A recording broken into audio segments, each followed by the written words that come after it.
दोस्तों, आरएस जो साक्षात्कार है वो आपके ज्ञान का परीक्षण नहीं है।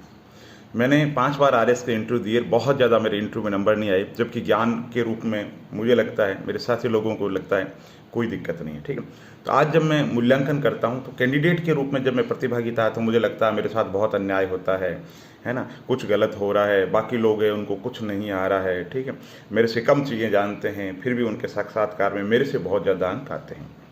और आज जब मैं मूल्यांकन करता हूँ तो मुझे लगता है कि नहीं, ऐसा नहीं। ठीक, तो मैं आपको कुछ पॉइंट बताने जा रहा हूँ, तो जो मुझे लगता था कि मैं जो गलतियाँ करता था वो गलतियाँ आपको नहीं करनी।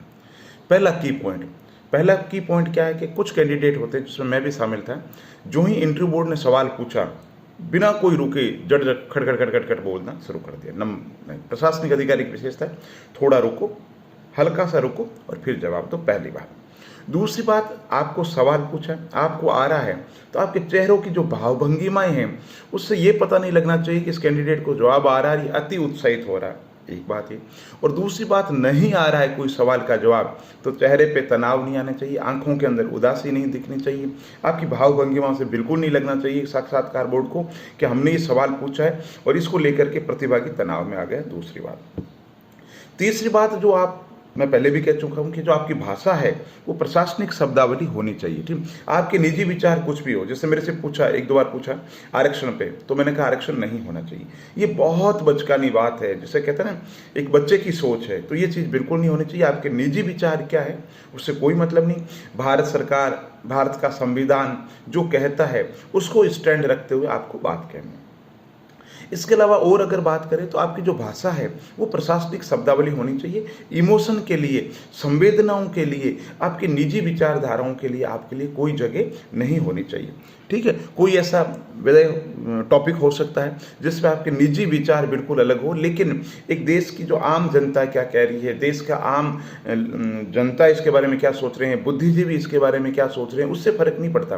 फर्क किस चीज़ से पड़ता है कि आप सोचो, एक लोक सेवक के रूप में, एक सरकारी कर्मचारी के रूप में आपका वहां पर क्या स्टैंड होना चाहिए, है ना। और साक्षात्कार का उद्देश्य यही है कि आपके जो निजी विचार है उनका परीक्षण नहीं है, वो आपके विचार जो लोक दृष्टि के लिए जरूरी है। आप प्रशासनिक अधिकारी के रूप में कुर्सी पर बैठे हैं, ठीक है, तो आपसे क्या उम्मीद की जाती है कि आप जाति पाति धर्म, सामाजिक रूप से भले ही आप जाति पाति को, धर्म को, सब चीज़ों को मान रहे हो, लेकिन जिस दिन कुर्सी पर बैठ गए हो वहाँ पे जाति पाति धर्म बंधन सब चीज़ों से आपको ऊपर उठना है और आपको ऐसी बात करनी है। आपके जीवन के अंदर, व्यवहार के अंतर्गत भी ऐसी बातें ढालनी है आपको जो निजी विचारों से आपके बिल्कुल अलग हो सकती है। निजी विचारों से हो सकता है कोई व्यक्ति जाति का बहुत ज़्यादा समर्थक हो, लेकिन वहां पर वो चीज नहीं चलेगी, ये बात। इसके अलावा और अगर बात करें तो आपकी बातों के अंतर्गत अंतर्विरोध नहीं होना चाहिए। अंतर्विरोध का मतलब क्रिस्टल क्लियर होना चाहिए, ये चीज है तो है। और ये चीज कब आएगी?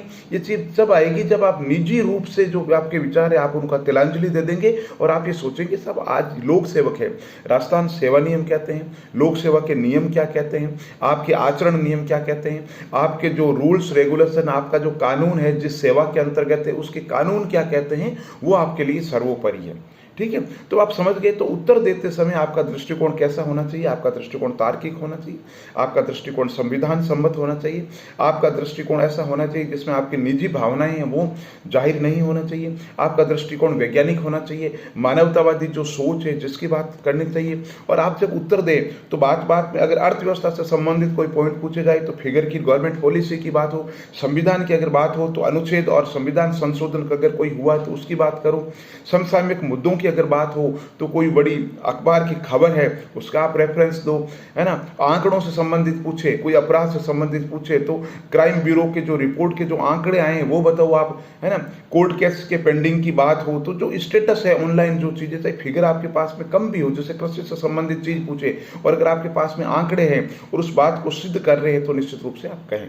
तो मोटा मोटी बात अगर मैं वापस कहूं, साक्षात्कार जो है वो ज्ञान का परीक्षण नहीं है। साक्षात्कार बोर्ड आपका 20 मिनट के अंतर्गत जब आप प्रेजेंट होकर के वहां जो उपस्थित होकर के आप जो बात बोलते हो उसका साक्षात्कार बोर्ड आपका मूल्यांकन करेगा।